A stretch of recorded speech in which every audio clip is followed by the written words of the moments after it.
Hi guys, welcome to relatively easy. आज हम percentage की कॉन्सेप्ट वीडियो 1 करेंगे। तो सीधा इस एग्जाम्पल से समझते हैं कि परसेंटेज का मतलब क्या होता है। A student gets 18 marks out of 20। तो मार्क्स स्कोर कितने हुए यहाँ लिख देते हैं। स्टूडेंट ने मार्क्स स्कोर करे, इसका नाम दे देते हैं, इसका नाम है स्टूडेंट ए। ठीक है, इसने 18 मार्क्स स्कोर करे, कितने में से? 20 मार्क्स में से। अब आपसे कोई पूछता है आपकी परसेंटेज कितनी आई, तो आप क्या बोलोगे? परसेंटेज का मतलब होता है आउट ऑफ 100। तो मैं यहां लिख देता हूं, परसेंटेज का क्या मतलब होता है? आउट ऑफ 100 कितने मार्क्स है ये बताओ। आप बार बार आके बोल रहे हो कि स्टूडेंट ए के 18 मार्क्स आए हैं 20 में से। मैं कहता हूं नहीं, मुझे 100 में से बताओ, मुझे परसेंटेज बताओ उसकी। तो यहां हम यूज करेंगे यूनिटरी मेथड।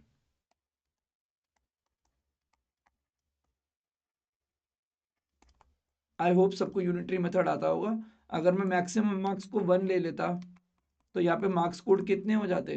18/20। और मैं मैक्सिमम मार्क्स को अगर 100 ले लेता तो मेरे मार्क्स कोड कितने हो जाते? 18/20 इंटू 100, जो कि आएगा हमारा 18 इंटू 5 विच इज 90। तो इसी को ही मैं परसेंटेज बोल दूंगा। अब मैं बताता हूं इसका लॉजिक क्या है।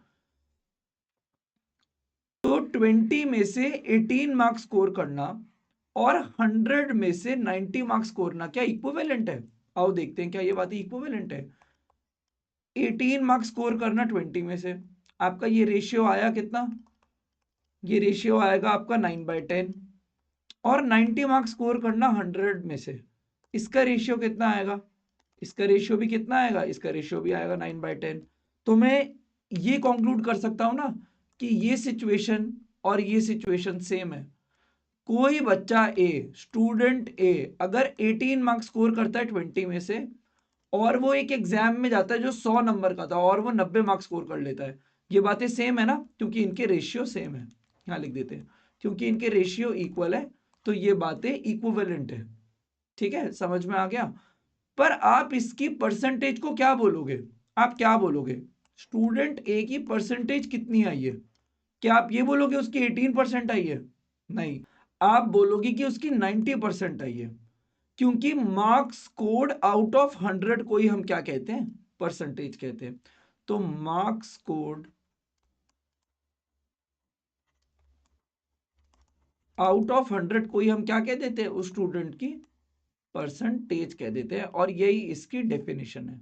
ये बात समझनी बहुत इंपॉर्टेंट है कि परसेंटेज डिफाइन ही ऐसे होता है कि आपके टोटल मार्क्स, आपकी टोटल चीजें 100 होनी चाहिए, और फिर यूनिटरी मेथड लगा के आप निकाल देते हो कि अगर 20 का पेपर था तो 18 है, 100 का पेपर होगा तो स्टूडेंट के 90 आते, तो उसकी परसेंटेज कितनी बन गई? 18 नहीं, 18 तो मार्क्स कोड थे, ये उसकी परसेंटेज नहीं बनेगी, ये उसकी परसेंटेज बनेगी, क्योंकि ये आउट ऑफ 100 वाला सिनेरियो था। ठीक है ना। और सेम बात है ना, 90 मार्क्स आना 100 में से और 18 मार्क्स आना 20 में से, सेम है ना। हमने उसके मार्क्स तो नहीं बदले, उसका रेशियो तो नहीं बदला, रेशियो उतना ही रहा, रेशियो उतना ही रहेगा। आप ये मत कहना कि अरे पहले तो 18 मार्क्स आए थे, अब आपने उसको 90 मार्क्स कैसे दे दिए। मैं इनको सेम नहीं कह रहा, मैं कह रहा हूं 18 मार्क्स 20 में से आए थे, इसका मतलब हुआ 90 मार्क्स 100 में से आए होंगे, और जितने मार्क्स 100 में से आए होंगे उसी को ही हम क्या कह देते हैं? परसेंटेज कह देते हैं। तो 90% ही आंसर हुआ स्टूडेंट ए के कितने परसेंटेज में मार्क्स आए थे। ठीक है, इतनी चीज आई होप सबको समझ में आ गई होगी। इससे हमें क्या सीखने को मिला? इससे हमें सीखने को मिला कि हम बार बार यूनिटरी मेथड का ना यूज करके इसको डायरेक्टली कैसे सोच सकते हैं। इसको डायरेक्ट सोच सकते हैं, 18 मार्क्स 20 में से इंटू 100 कर दूं, ठीक है, तो मेरा आंसर आता है 90। पर आप चीज नोटिस करोगे कि मैंने 90 के आगे ना परसेंटेज का साइन भी लगाया है। तो अगर मुझे यहाँ परसेंटेज का साइन लगाना है तो मुझे यहाँ भी परसेंटेज का साइन लगाना पड़ेगा। आओ इसको ऐसे देखते हैं, ये तो इज इक्वल टू 90 हो गया। ठीक है, अब मैंने यहाँ पे परसेंटेज का साइन लगाया था तो मुझे यहाँ भी परसेंटेज का साइन लगाना पड़ेगा। अब इस परसेंटेज के साइन का मतलब क्या है? इस परसेंटेज के साइन को हम एक और तरीके से सोच सकते हैं। इस परसेंटेज के साइन को हम सोच सकते हैं कि ये परसेंटेज का साइन 1/100 की तरह काम कर रहा है यहाँ पे। आओ ये बात देखते हैं, ये मैंने कैसे लिख दी। अगर आप 18/20 लिखो और इंटू 1 करो तो आंसर कितना आएगा? 18/20 आएगा। अब मैं आपको कहता हूं आप 18/20 को 100 से मल्टीप्लाई करो और 100 से डिवाइड भी कर दो तो भी आपका आंसर कितना आएगा? 18/20 आएगा। बिल्कुल सही बात है। अब मैं आपको कहता हूं आप ये जो 1/100 है ना, इसको अलग से लिख दो और इस 1/100 को क्या बना दो? इसका नाम परसेंटेज का सिंबल बना दो। और अच्छा, तो इसको सॉल्व करके कितना आएगा? इसको सॉल्व करके 90 आएगा और ऐसे लिख दो। अब मैंने आपको क्या बोला कि ये ऐसे लिखा हुआ था ना, इसको बोल दो, अच्छा 18/20 से चालू किया था, इसको बोल दो परसेंटेज का साइन। तो 18/20 ही 90% है, क्योंकि परसेंटेज का साइन का मतलब क्या था? परसेंटेज का साइन का मतलब था 1/100। तो आप समझ गए ना, इनका रेशियो तो सेम आता है, हमने ऊपर देखा था 9/10। इसीलिए 18/20 जो रेशियो है, आप ये मत समझना इज इक्वल टू के बाद हमने उसको परसेंटेज की चीज लिख दी है, नहीं, वो भी एक रेशियो ही है, क्योंकि परसेंटेज का मतलब होता है 1/100। ठीक है, तो इसको डायरेक्टली कैसे करते हैं? जैसे और एग्जांपल्स ले लेते हैं। एक एग्जांपल लेते हैं, चलो, किसी बच्चे के 7 नंबर आए आउट ऑफ 14, तो उसकी हमें परसेंटेज बतानी है। तो हम डायरेक्टली कैसे करेंगे? जितने नंबर आए अपॉन टोटल मार्क्स जितने थे इनटू 100%। ठीक है, वो हो गया 1/2 इंटू 100% इज इक्वल टू 50%। आपको दिख भी रहा है 50% नंबर आए हैं, क्योंकि 14 टोटल था और 7 नंबर कोई बच्चा लाया है, तो आधे नंबर लाया है, 50% मार्क्स आए हैं उसके। पर आपको ये जो मैंने बातें बताई है ना, ये नुआंस को समझना बहुत जरूरी है। अब 7/14 क्या होता है? 1/2 होता है रेशियो में। और 50% क्या होता है? अब मैंने आपको बताया ना, परसेंट के सिंबल को क्या करना है? परसेंट के सिंबल का मतलब है 1/100, तो ये भी 1/2 आ गया। तो रेशियो चेंज नहीं हो रहा, रेशियो बिल्कुल सेम है। परसेंटेज 50 क्यों है? क्योंकि ये चीज आउट ऑफ 100 है, और आउट ऑफ 100 कैसे है? वो आप पूरा यूनिटरी मेथड बना लो हर क्वेश्चन में, उसमें आपका बहुत टाइम वेस्ट होगा। इसीलिए आप सीधा ये बात समझ सकते हो जो मैंने यहां समझाई थी। ठीक है, तो आप इसको डायरेक्टली कैसे लिखोगे? 7/14 का मतलब ही 50% है। क्या आपको ये बात समझ में आती है? क्योंकि ये इसका मतलब, क्योंकि यहां मैं लिख देता हूं, क्योंकि इस परसेंट का मतलब ही 1/100 है। तो ये एक रेशियो है और ये भी एक रेशियो है, इज इक्वल टू के इधर भी एक रेशियो ही लिखा है, और ये डायरेक्ट निकालने का मेथड है।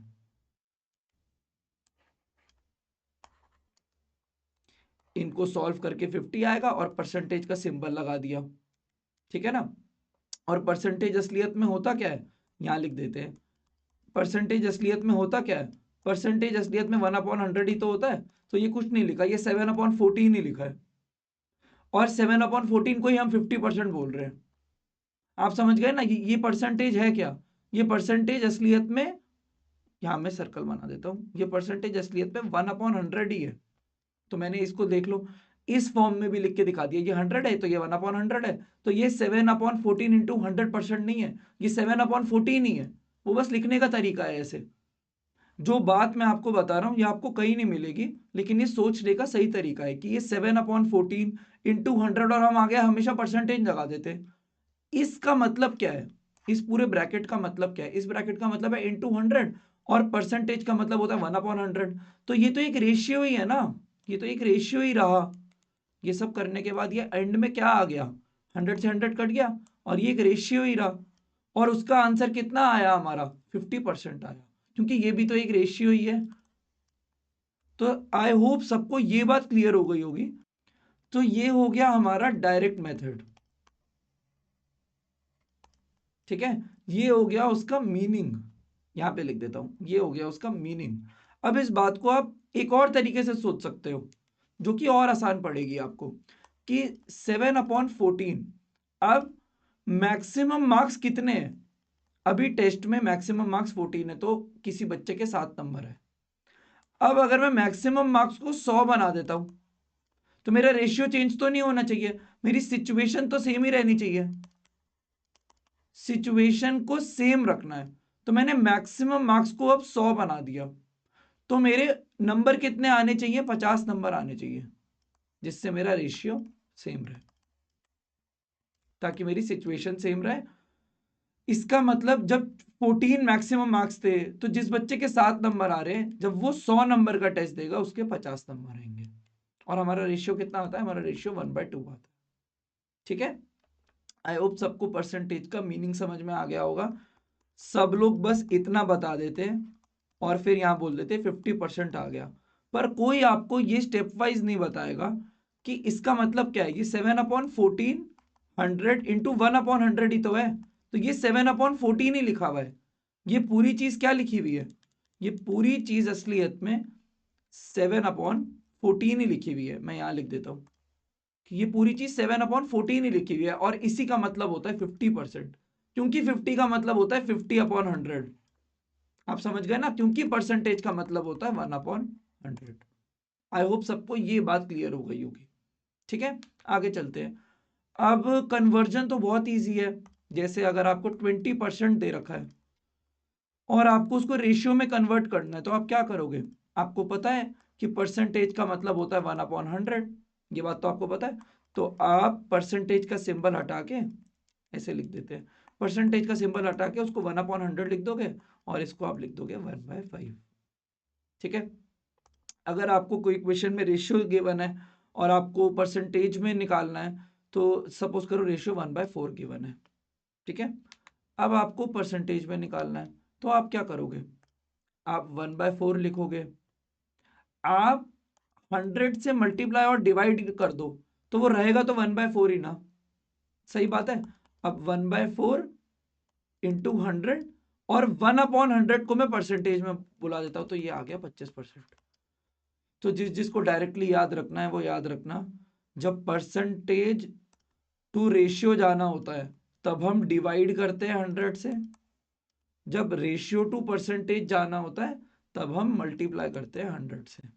पर आई होप किसी को ये रट्टा मारने की जरूरत नहीं पड़ेगी, क्योंकि मैंने आपको बहुत ही अच्छे से एक्सप्लेन कर दिया। आपको बस इतना छोटा सा ये नुआंस की बात याद रखनी है, उसके बाद आपकी लाइफ बहुत आसान हो जाएगी। चलो आगे चलते हैं।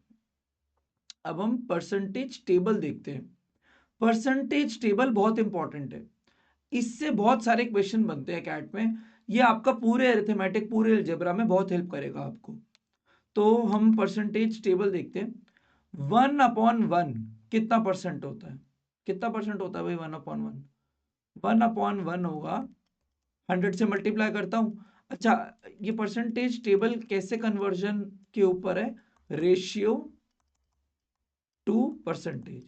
तो रेशियो टू परसेंटेज में क्या करना होता था, जैसे 1/2 50% होता था, तो मैं 100 से मल्टीप्लाई करता था। आई होप सबको याद होगा, तो मैं 100 से मल्टीप्लाई करता रहता हूँ। 100 से मल्टीप्लाई करूंगा तो ये 100% आ गया, ये 50% हो जाएगा, ये 33.33% हो गया। 1/4 को 100 से मल्टीप्लाई करो, 25% आएगा। ये आपको डायरेक्टली याद होने चाहिए सारे।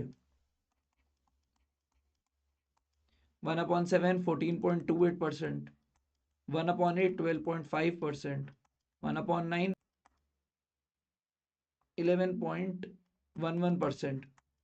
1/10 10%। तो ऐसे ही रेशियो टू परसेंटेज बनाने के लिए हम इंटू 100 करते रहेंगे, और आपको इस टेबल को एज इट इज लर्न करना है। तो अब मैं इसको फिल कर देता हूं। तो मैंने इस टेबल को फिल कर दिया है। ये टेबल एज इट इज आपको नोट्स के अंदर मिल जाएगा, आप इसको लर्न जरूर कर लेना। अब आगे चलते हैं। अब कुछ स्पेशल परसेंटेज होती हैं जो हम इन टेबल से डिराइव कर सकते हैं। जैसे 1/8 हमने पढ़ा था ना, 1/8 तो हमने पढ़ा था 12.5 होता है। और हम 1/16 भी देख सकते हैं, ये भी टेबल में आया था, ये 6.25 होता है। लेकिन इनकी जो फैमिली होती है ना रेशियो की, ये बहुत इंपॉर्टेंट है, ये कैट में बहुत बार आती है। तो 1/8 12.5 है, 3/8 37.5 है, 5/8 62.5 है। अब ये कैसे निकला, 1/8 अगर 12.5% है तो 3/8 कितना हुआ, 3 इंटू 1/8, और 1/8 को मैं क्या लिख सकता हूँ, 1/8 को मैं 12.5% लिख रहा हूँ, तो ये क्या आ गया, ये आ गया ना 37.5%। वैसे ही 1/16 अगर 6.25% है, तो देखते हैं 7/16 देखते हैं, तो 7/16 कितना होगा, 7 इंटू 1/16, 1/16 को मैं क्या लिख सकता हूँ 6.25%, तो वो कितना आ गया 43.75%। ठीक है, ऐसे बनती है ये स्पेशल परसेंट। अब सिमिलरली आप 2/11 देख लो, और 2/11 निकालते हैं, तो 1/11 कितना था, 1/11 आपको टेबल याद होगा अगर, तो आपको पता होगा 1/11 होता है 9.09, 2/11 कितना होगा 2 इंटू 9.09, वो हो जाएगा 18.18%। ठीक है, 1/9 कितना था, अब 1/9 है 11.11, तो 4/9 कितना हो जाएगा, 4 इंटू 11.11, ये हो जाएगा 44.44%। मुझे ना यहाँ भी परसेंटेज लिखना चाहिए, मैं यहाँ भी परसेंटेज लिख देता हूँ ब्रैकेट में। अब ठीक है, 1/80 कैसे निकालेंगे अब, तो हमें 1/80 निकालने के लिए 1/8 याद है हमें, हाँ 1/8 याद है हमें, 1/8 होता है 6.25, तो मैं 1/8 को 10 से भी डिवाइड कर दूं ना, तो मेरा आंसर कितना आ जाएगा 0.625%। ठीक है, 1/3 कितना था 33.33, तो 2 इंटू 33.33% आ जाएगा 66.66%। अब जरा इसे देखते हैं 15/16 को, 15/16 कैसे निकाल सकते हैं हम, या तो हम 1/16 कितना था 6.25, इसको 15 से मल्टीप्लाई कर दे तो मेरा 15/16 आ जाएगा, है ना। या फिर एक और तरीका इसे निकालने का, इसको निकालने के लिए मैं अगर इसको 1 माइनस 1/16 कर दूं, क्योंकि 1 माइनस 1/16 क्या होता है 15/16 ही तो होता है, तो अब मैं इसको परसेंटेज के रूप में लिखता हूं, 1/1, 1 का मतलब 1/1 ही होता है ना, ये कितना होता है, ये 100% होता है, माइनस 1/16 कितना परसेंट होता है, 1/16 होता है 6.25%, तो ये आ कितना गया हमारे पास, ये आएगा हमारे पास 93.75%। ठीक है, तो 15/16 आप यहां भी लिख सकते हो, अब यहां भी लिख सकते हो, आप डायरेक्टली भी याद कर सकते हो, क्योंकि ये बहुत इंपॉर्टेंट है। 15/16 होता है 93.75%, और वो हमने कैसे निकाला समझ में आ गया ना आपको, क्योंकि मैं 1 को क्या लिख सकता हूं, 1 को ही मैं 100% लिख सकता हूं, मैं 1/16 को क्या लिख सकता हूँ, 1/16 को ही मैं 6.25% लिख सकता हूँ, तो मैंने बस 1 की जगह 100% लिख दिया, मैंने 1/16 की जगह 6.25% लिख दिया, मेरा आंसर परसेंटेज में आ गया, तो मेरा 15/16 कितना है 93.75%। आई होप सबको ये मैनिपुलेशन समझ में आ गई होगी जो हमने यहाँ सीखी और यहाँ पे सीखी। ठीक है, आपको ये पूरा टेबल लर्न करना है, और आपको ये दोनों भी लर्न होने चाहिए, ये दोनों कॉलम भी आपको लर्न करने हैं एज इट इज। ऐसा अगर कोई क्वेश्चन आएगा वो आप इजीली मैनिपुलेट करके बना पाओगे उस टेबल से, पर आपको ये दोनों टेबल लर्न होनी चाहिए। अब आप कहोगे कि मेरे को 1/16 याद है, मैं 18.75 क्यों याद करूं, क्योंकि ये बहुत ही ज़्यादा रिकरिंग है, ये वाले रेशियोज कई बार आते हैं, तो ये सजेस्ट किया जाता है कि आप इन दो कॉलम को इस टेबल के बाद इस टेबल के अंदर ये दो कॉलम भी ऐड करके इसको साथ में लर्न कर लो। तो हमें ये टेबल लर्न करना है और हमें ये दो कॉलम लर्न करने हैं। ठीक है, ये दो कॉलम हमें लर्न करने हैं। चलो आगे चलते हैं, आगे अब कुछ क्वेश्चंस देखते हैं इन पे। अब 18.18 क्या होता है, मुझे पता है ना 18.18 क्या होता है, 1/9 कितना होता है, सॉरी 1/9 नहीं 1/11 देखते हैं, वो होता है 9.09, तो 18.18 क्या रहा होगा, ये रहा होगा 2/11। सिंपल सी बात है ना, तो ऑफ का मतलब होता है मल्टीप्लाई, आई होप सबको ये पता होगा, तो या तो मैं ऐसे करता ऑफ, ऐसे करता, अब देखो ये कितना कैलकुलेटिव लग रहा है, अगर आपको टेबल याद है, अच्छा इस परसेंट की जगह ध्यान से देखना, इस परसेंट की जगह मैंने क्या लिख दिया 1/100 लिख दिया, इस परसेंट की जगह यहाँ लिख देते हैं, परसेंट क्या होता है 1/100 होता है, इस परसेंट की जगह मैंने क्या लिख दिया 1/100 लिख दिया, ऑफ की जगह मैंने क्या लिख दिया, ऑफ का मतलब होता है मल्टीप्लाई करना, तो मैंने ऑफ की जगह मल्टीप्लाई लिख दिया, पर मेरे को पता है मैं 18.18 को क्या लिख सकता हूं, मैं 18.18% को यहाँ लिख देते हैं 18.18% को मैं 2/11 लिख सकता हूँ। तो मैं इसको सीधा 2/11 लिख दूंगा ना, इस बात को मैं सीधा 2/11 लिख दूंगा। आओ इस पेज पे समझते हैं। 18.18% ऑफ, तो आप इसको दो मेथड से कर सकते हो। तो एक मेथड होगा, आप 18.18 को लिखो, आप इस परसेंटेज के साइन को 1/100 लिखो, ऑफ को ऑफ लिखो और 1661 लिख दो। बेटर मेथड क्या है हमारे पास? अब हमारे पास बेटर मेथड है 18.18% को, इस पूरी चीज को मैं क्या बुला सकता हूँ? 2/11 बुला सकता हूँ। तो मैं 2/11 ऑफ 1661 निकालना चाहता हूँ ना, क्योंकि इस पूरी चीज को मैंने सब्स्टिट्यूट कर दिया 2/11 से। तो 2/11 इंटू 1661 आएगा, इसका आंसर हो जाएगा 1056, 50 और 1000, तो इसका आंसर हो जाएगा 2302। इसका आंसर हो जाएगा 302। आई होप सबको समझ में आ गया होगा। 18.75 क्या था? 3/16 था ना, तो मैं इसकी जगह क्या लिख दूंगा? मैं लिख दूंगा 3/16 ऑफ 4864। अब आप उसको 16 के टेबल से काटना, 304 आता है और इंटू 2 भी था, तो इसका आंसर हो जाएगा 608। ठीक है, अब आप ये देखो, इस एरो का भी सेम ही मतलब हुआ ना, हमें 900 का इतना परसेंट निकालना है। इसका मतलब क्या हुआ? इसका मतलब यही तो हुआ, 7.5% ऑफ 900 निकालना है। ठीक है, अब 7.5% क्या है?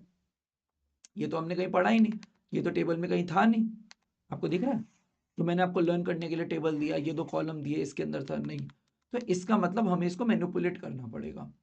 अब 7.5% क्या है? आपको याद है आपने 25 पढ़ा था, यहाँ पे 25% आता है 1/4, और 25 इंटू 3 कितना होता है? 25 इंटू 3 होता है 75। तो अगर मैं इसको 25% इंटू 3, तो मेरा बन जाएगा 75%, अपॉन 10 भी कर दूं तो मेरा आ जाएगा ना 7.5। पक्का मेरा 7.5 आ जाएगा? बिल्कुल आ जाएगा। अब 25% कितना होता है? 25% का मतलब ये होता है मैं 1/4 करना चाहता हूँ। मैंने ये 1/4 किसको लिखा है? मैंने इस 25% वाली चीज को 1/4 लिख दिया। ठीक है, यहाँ पे मैं सर्कल बना देता हूँ, और इंटू 3 और अपॉन 10 तो था ही। तो इसका मतलब ये क्या बना? 3/40, मतलब 7.5 को मैं क्या लिख सकता हूँ? मैं इसको सीधे 3/40 लिख सकता हूँ, इंटू 900। यहां से मेरा आंसर आ जाएगा। आई होप सबको समझ में आ गया होगा, बिल्कुल भी मुश्किल नहीं है। तो इसको जरा यहाँ रफ में कैलकुलेट कर लेते हैं। तो आओ इसको यहाँ रफ में कैलकुलेट कर लेते हैं, कितना आएगा ये। 0 से 0 कट जाएगा, 45 2 तो ये तो पॉइंट में आ रहा है, मैं चेक कर लेता हूँ।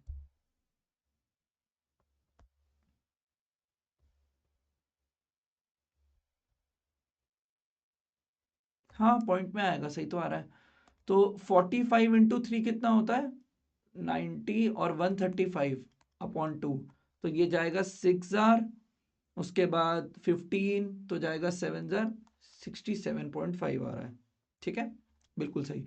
अब ये देखते हैं, ऐसा हमने कुछ पढ़ा था? हाँ मेरे को 1/12 याद आ रहा है, ऐसा 1/12 देखा था हमने। अब 1/12 कितना था? यहाँ लिख देते हैं 1/12 कितना था? 1/12 था 8.33%। ये कितना है? 83.33%, तो ये 10/12 होगा। ये इंटू 10 है ना, ये 10 इंटू 8.33 है, तो ये 10/12 इंटू 600 ही तो दे रखा है। आप इसको एक और तरह से सोच सकते थे। आओ इसको एक और तरह से सोचते हैं।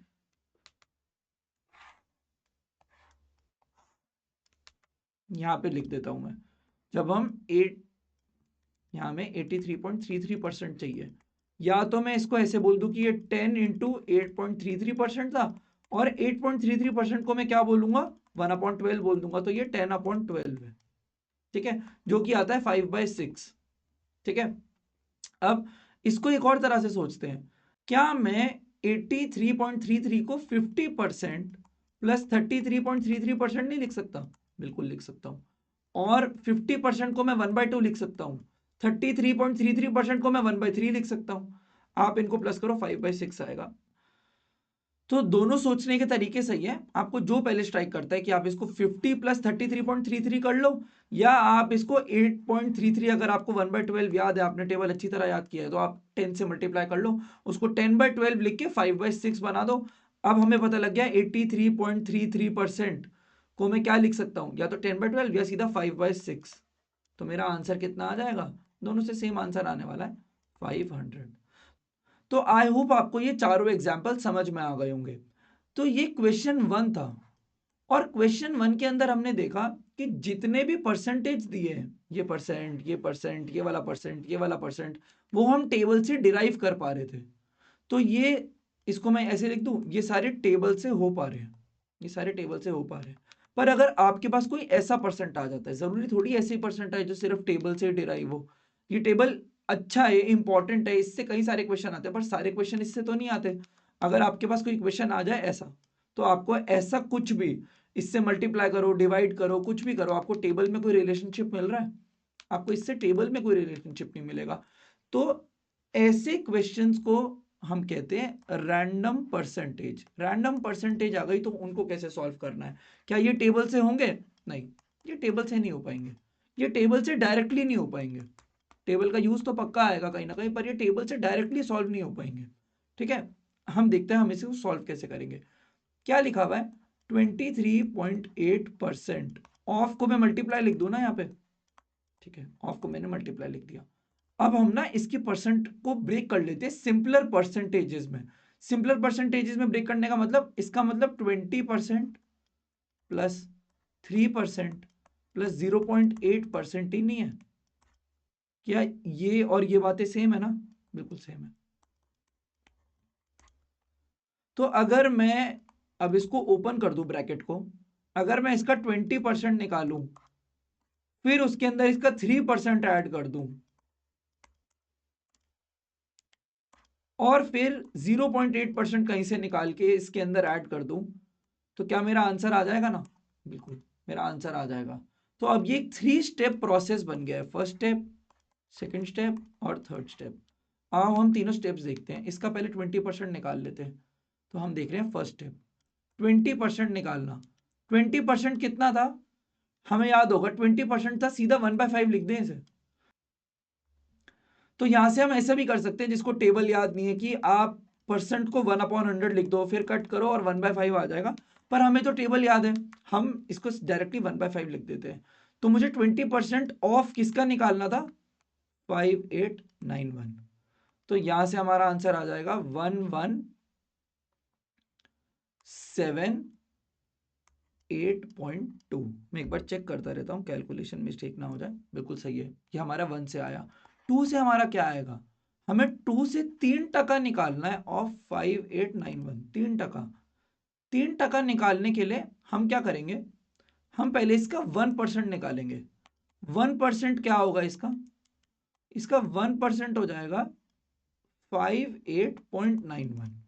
ऐसा क्यों, आप निकाल के देख लो, आप पहली बार कर रहे होगे ना। तो 1% निकालने के लिए 1% ऑफ 5891, ये मैंने कैसे लिखा, 1, और परसेंट की जगह मैंने क्या लिख दिया, 1/100 लिख दिया। ऑफ की जगह मैंने मल्टीप्लाई लिख दिया, और 5891 का तो निकालना ही था। तो ये कितना आया, 58.91। तो मैं यहाँ पे डायरेक्टली लिख दिया था। 1% कितना होता है, 2 डेसिमल प्लेस इधर लगा दिया करो। 1% निकालने के लिए 2 डेसिमल प्लेस इधर जाना है। ठीक है, ठीक है। अब 1% इतना है, तो इसको मैं अप्रोक्सीमेटली 59 लिख दूं ना। ठीक है, तो 3% मेरा कितना आ जाएगा, 3 इंटू 59 हो जाएगा 177। आई होप सबको इतना समझ में आ गया होगा। ये हमारा 2 है, और हमारा 3 क्या था, हमारा 3 था 0.8% निकालना था हमें ऑफ 5891। अब ये निकालने के लिए सबसे बेस्ट मेथड क्या होगा, सिमिलरली जैसे ऊपर निकाला है, अगर हम 0.1% निकाल दे, तो 0.1% कितना आएगा हमारा, 5.891। क्योंकि मेरे को एक पॉइंट यहाँ पे जाना था 1 से, तो मैं यहाँ भी एक और पॉइंट ले गया, और इसको मैं अप्रोक्सीमेटली किसके इक्वल रख सकता हूँ, इसको मैं अप्रोक्सीमेटली 6 के इक्वल रख सकता हूँ। तो 0.8% मेरा कितना होगा, 6 इंटू 8, 48। तो मैं अब इन तीनों को प्लस कर दूंगा ऊपर जाके, तो मेरा आंसर आ जाएगा। तो मेरा 1178.2 प्लस 177 प्लस 48, अगर मैं इन सबको प्लस करूंगा तो मेरा यहां से आंसर आएगा 1403.2। तो मेरा 23.8% ऑफ 5891 कितना बन गया? 1403.2। तो ये रैंडम परसेंट था। देखो अब टेबल का यूज तो आया, 20% को हमने सीधा 1/5 लिख दिया, टेबल का यूज तो आया, लेकिन टेबल का डायरेक्टली यूज नहीं आया। तो आपको ऐसे भी क्वेश्चन मिल सकते हैं जिसमें टेबल का डायरेक्टली यूज हो रहा हो, आपको ऐसे परसेंटेजेस दिख जाए, आप उनको फटाफट से रिकॉग्नाइज कर पाओ, और आप रिकॉग्नाइज नहीं कर पा रहे तो आप उन परसेंट को ब्रेक करके इस मेथड से भी निकाल सकते हो। ठीक है, अब हम आगे चलते हैं। अगला टॉपिक है परसेंटेज चेंज। तो परसेंटेज चेंज का फॉर्मूला क्या होता है और परसेंटेज चेंज का मतलब क्या होता है? तो परसेंटेज चेंज का पहले फॉर्मूला देखते हैं और फिर मतलब देखेंगे। परसेंटेज चेंज का मतलब होता है, न्यूमरेटर में हम लिखेंगे जितना चेंज हुआ है। इस सिंबल का क्या मतलब होता है कि कितना चेंज हुआ है, किस किस के बीच में? ओल्ड के बीच में और न्यू के बीच में। डेल्टा का मतलब होता है इसका डिफरेंस कितना है, इन दोनों के बीच में क्या, इन दोनों के बीच में डिफरेंस कितना है, अपॉन ओरिजिनल वैल्यू, या अगर क्वेश्चन में लिखा हो रिलेटिव टू या विद रिस्पेक्ट टू, इनटू 100%। अब मैं आपको इन तीन केसेस में समझाता हूं परसेंटेज चेंज कैसे लिखते हैं, तो आपको ऊपर का फॉर्मूला खुद समझ में आ जाएगा और डेफिनेशन भी समझ में आ जाएगी। Percentage change of A with respect to B. अब जो भी विद रिस्पेक्ट टू वाली चीज होती है, जो भी रिलेटिव टू वाली चीज होती है, या जो भी ओरिजिनल वैल्यू वाली चीज होती है, उनको हम डिनोमिनेटर में लिख देते। तो मैं नीचे बी लिखूंगा। अब बी यहाँ पे कोई नंबर रहा होगा, जैसे 100, जैसे 110, पर यहाँ पे सिंप्लिसिटी के लिए मैंने उसको बी बुला दिया है। ठीक है, अब ऊपर मुझे क्या लिखना था? ऊपर मुझे लिखना था difference between A and B into 100%। अब difference between A and B का मतलब क्या है? आप पूछोगे ए को बी से माइनस करना है या बी को ए से माइनस करना है? मैं बोलूंगा कि आप यहां मॉड लगा दो। मॉड का मतलब होता है पॉजिटिव वैल्यू इंटू 100%। तो मैं आपको मॉड के बारे में थोड़ा सा समझा देता हूं जिसको भी नहीं पता। मॉड एक फंक्शन होता है। मॉड फंक्शन का मतलब है कि अगर मैं x को 2 रखूंगा तो मेरा आंसर कितना आएगा? 2 ही आएगा। और अगर मैं x को -2 रखूंगा तो मेरा आंसर कितना आएगा? तो जब x को -2 रखूंगा तो भी मेरा आंसर 2 ही आएगा। इसीलिए मैं ऊपर मॉड लगा रहा हूं, क्योंकि इसका मतलब b माइनस ए भी होगा।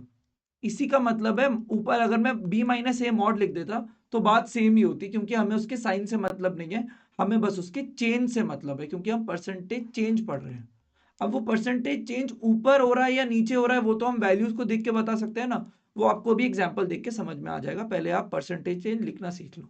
ठीक है, percentage change of A from B. अब फ्रॉम बी का क्या मतलब है? फ्रॉम बी का मतलब है कि original value, old value B रही होगी, तो हमें परसेंटेज चेंज ऑफ ए बताना है फ्रॉम बी। देखा, विद रिस्पेक्ट टू बी, तो बी आया डिनोमिनेटर में, ये चीज ध्यान रखनी है आपको। फ्रॉम बी मतलब ओल्ड वाली बी रही होगी, तो नीचे क्या रखना है मुझे? बी। और परसेंटेज चेंज है तो मैं ऊपर ए माइनस बी लिख देता हूं। ठीक है, इसको देखते हैं, percentage change from A to B. तो अब फ्रॉम किसके साथ लगा हुआ है? अब फ्रॉम ए के साथ लगा हुआ है। तो जो फ्रॉम वाली चीज होती है, विद रिस्पेक्ट टू वाली चीज होती है, यहां पे रिलेटिव टू ए लिखा होता तो भी हम ए को नीचे ही रखते हैं,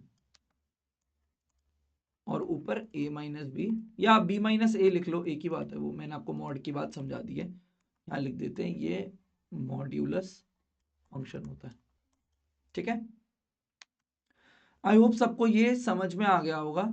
ओरिजिनल वैल्यू जो होती है उसको डिनोमिनेटर में रखते हैं हमेशा, रिलेटिव टू वाली बात को डिनोमिनेटर में रखते हैं, विद रिस्पेक्ट टू के आगे जो चीज लिखी होती है उसको डिनोमिनेटर में रखते हैं, जो ओल्ड वैल्यू होती है उसको हमेशा डिनोमिनेटर में रखते हैं। अब आओ इसका एक क्वेश्चन देख लेते हैं ताकि ये बिल्कुल समझ में आ जाए। तो क्वेश्चन क्या दे रखा है? The population of a city grew from 20 lakh to 22 lakh. तो ओल्ड पॉपुलेशन कितनी थी भाई? 20 लाख। न्यू पॉपुलेशन कितनी हो गई? लोगों ने बच्चा करना चालू कर दिया, तो न्यू पॉपुलेशन हो गई 22 लाख रुपए। परसेंटेज चेंज बताओ। चेंज का सिंबल मैं ये बनाऊंगा, खुद समझ जाना कि ये सिंबल का मतलब चेंज है, ठीक है।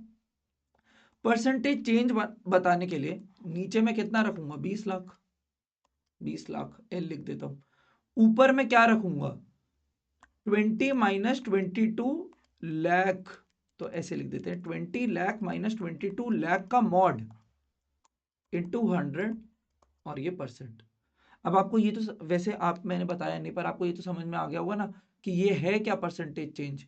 हर परसेंटेज की चीज हमेशा एक रेशियो ही होती है, क्योंकि ये तो 1/100 ही होता है ना, और वो तो 1 ही बन जाता है। तो ये साइन का, इस परसेंटेज साइन का मतलब क्या है, इस परसेंटेज साइन का कुछ मतलब नहीं है, ये बस एक लिखने का कन्वेंशन है, लिखने का तरीका है। असलियत में ये क्या है, ये एक रेशियो ही है। आओ मैं यहाँ पे करके भी दिखा देता हूँ। तो ऊपर क्या बनेगा, -2 नहीं, ऊपर बनेगा 2 लाख, नीचे बनेगा 20 लाख इंटू 100 और परसेंट। तो ये कितना आ जाएगा, ये 10 होगा, और तो ये 10 हो गया, और यहाँ से 0 कट गया, तो ये आ गया 10%। और 10% का असली मतलब क्या है, 10% का असली मतलब है, अच्छा पहले हमें ना आंसर परसेंटेज चेंज में देना था, तो परसेंटेज चेंज हमारा आंसर तो ये हो गया, लेकिन इसका मीनिंग क्या है, इसका मीनिंग है 10%, 1/10। अगर आपको रेशियो में आंसर देना होता तो ये आपका रेशियो आंसर हो गया, ठीक है। आई होप सबको समझ में आ गया होगा कि जो भी परसेंटेज की चीज होती है वो एक रेशियो ही होती है। वो रेशियो क्यों होती है, क्योंकि वो एक रेशियो होती है आउट ऑफ 100। तो हर परसेंटेज की चीज एक रेशियो होती है आउट ऑफ 100, ठीक है। इसका आंसर हो गया 10%। तो नेक्स्ट क्वेश्चन देखते हैं। नेक्स्ट क्वेश्चन में क्या लिखा हुआ है, percentage change based on the final value of the population. अब इस लाइन का मतलब क्या है, ओल्ड वैल्यू ऑफ पॉपुलेशन थी 20 lakh people, new value of population थी 22 लाख पीपल। यहां लिखा हुआ है परसेंटेज चेंज बताओ बेस्ड ऑन फाइनल वैल्यू। अब मैंने आपको बताया था ना, डिनोमिनेटर में क्या आना चाहिए था, डिनोमिनेटर में ओरिजिनल वैल्यू आनी चाहिए थी, पर यहां पे क्वेश्चन ने बेस्ड ऑन फाइनल वैल्यू लिख के ये इंडिकेट किया है कि ये बोलना चाहता है with respect to final value को मैं न्यू वैल्यू लिख दूं। फाइनल वैल्यू यही है ना, यही तो है हमारी final value, final value of population. तो आप क्वेश्चन की वर्डिंग और फ्रेमिंग देखो, percentage change based on final value of population, मतलब percentage change based on final value मतलब with respect to final value, with respect to final value. तो with respect to के बाद वाली जो चीज होती है वो हमारा क्या बन जाती है, वो हमारा डिनोमिनेटर बन जाती है। बस ये बात समझनी थी आपको, वो हमारा डिनोमिनेटर बन जाती है।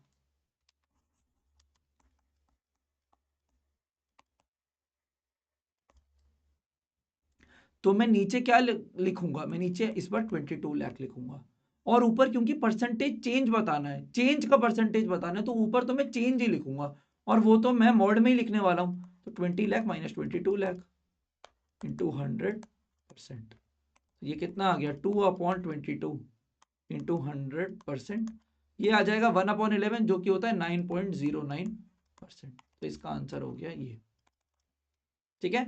आई होप सबको इस क्वेश्चन और इस क्वेश्चन में फर्क समझ में आ गया होगा। इसमें डायरेक्ट परसेंटेज चेंज पूछा था, तो हम नीचे कौन सी वैल्यू रखते हैं, हम नीचे ओल्ड वैल्यू रखते हैं। पर यहां बेस्ड ऑन फाइनल वैल्यू पूछा, इसका मतलब यहां हमें इंडिकेट किया with respect to new value बताना है। तो जो भी विद रिस्पेक्ट टू वाली चीज होती है उसको हम डिनोमिनेटर में रखते हैं। बस percentage change based on final value को समझना था यहाँ पे कि नीचे हमें 22 रखना है। आई होप सबको समझ में आ गया होगा। हम आगे चलते हैं। अगला टॉपिक है परसेंटेज पॉइंट चेंज। अब ये परसेंटेज चेंज से अलग कैसे है, पहले हम एग्जाम्पल समझेंगे और फिर इसकी डेफिनेशन लिख लेंगे ऊपर जाके, ठीक है। अब कोई तो स्कीम है आपके पास जिसके अंदर सेविंग रेट आपका 25% है, ठीक है। ये हमारा, इसको आप लेट कर लो, ये हमारा एग्जाम्पल है। तो सेविंग रेट अगर इंक्रीज हुआ बाय 5%, इसका मतलब क्या है कि मेरा पहले 25% था, अब मेरा सेविंग रेट इंक्रीज हो गया बाई 5%। 5% ऑफ क्या, 5% ऑफ यही 25, समझ रहे हो आप। तो saving rate is increase by 5%। पहले मैं इसका 5% निकाल लेता हूं, पहले 25 था, इसका 5% और इंक्रीज हो गया तो 5%। 5% को मैंने कैसे लिखा, 5/100, क्योंकि परसेंट का मतलब होता है 1/100। ऑफ को मैंने लिखा मल्टीप्लाई से, तो ये आ कितना गया, ये आ गया 1.25। इतने से इंक्रीज आया है, इसका मतलब पहले 25 था और अब कितना हो जाएगा, अब हो जाएगा 26.25%। समझ रहे हो मैंने यहाँ पे क्या करने की कोशिश करी है। पहले 25% था एक सेविंग रेट, अब ये सेविंग रेट को हम इंक्रीज करना चाहते हैं भाई 5%। तो मैं क्या करूंगा, मैं करूंगा पहले 25 था और अब इंक्रीज हो गया, इंक्रीज हो गया, ये इंक्रीज की वजह से यहां प्लस आया, इसके 5% से इंक्रीज हो गया, तो ये कितना आया, 25 प्लस 1.25, समझ गए ना, 26.25%। पर अगर मैं बोलता ये सेविंग रेट इंक्रीज हो गया 5% पॉइंट से, तो इसका डायरेक्ट मतलब हो जाता, पहले ये 25 था और अब ये 5% पॉइंट्स का मतलब सीधा 5% ऐड करना है, तो इसका आंसर हो जाएगा 30%। तो जब भी मुझे बोले 5% पॉइंट्स से कोई चीज डिक्रीज होती है या इंक्रीज होती है, हम डायरेक्ट ऐड और सब्ट्रैक्ट करते हैं, हम डायरेक्ट ऐड करते हैं या फिर डायरेक्ट सब्ट्रैक्ट करते हैं। जब इंक्रीज बोला होता है हम डायरेक्ट ऐड कर देते हैं, जब डिक्रीज बोला होता है हम डायरेक्ट सब्ट्रैक्ट कर देते हैं। ठीक है, सबको समझ में आ गया। जब परसेंटेज पॉइंट्स बोला होता है तो वो हम डायरेक्टली ऐड और सब्ट्रैक्ट करते हैं, लेकिन जब परसेंटेज पॉइंट नहीं बोला होता तब हमें उसकी परसेंटेज निकालनी पड़ती है। ये फर्क है इस लाइन में और इस लाइन में। तो परसेंटेज पॉइंट चेंज क्या हो गया, डिफरेंस बिटवीन 2%। 2% के बीच के डिफरेंस को ही परसेंटेज पॉइंट चेंज कहते हैं। ठीक है, जैसे यहां पे इस एग्जांपल से हमने क्या समझा, ओल्ड वाला कितना था 25% सेविंग रेट, न्यू वाला कितना आ गया 30% सेविंग रेट, तो परसेंटेज पॉइंट चेंज क्या आ गया, percentage point change, percentage point change आ गया ये माइनस ये 5%। ये इसी को ही तो मैं कह रहा हूं परसेंटेज पॉइंट चेंज। मैंने आपको रिवर्स इंजीनियर करके दिखा दिया कि ये 5% क्यों आता है। तो आई होप अब परसेंटेज पॉइंट चेंज का मतलब क्लियर है। तो नेक्स्ट क्लास में हम कॉन्सेप्ट वीडियो 2 के अंदर multiplying factor, successive change, N D और n/n+d मेथड के बारे में बात करेंगे, जो कि कैट स्पेसिफिक और बहुत ही इंपॉर्टेंट टॉपिक्स हैं। आप इस वीडियो के डिस्क्रिप्शन में जाके इस वीडियो के नोट्स डाउनलोड करके नोट्स को आप डाउनलोड करो और फिर जो परसेंटेज टेबल था उसको लर्न जरूर कर लेना, ताकि नेक्स्ट क्लास में आपको बहुत ही ईज हो। Thank you.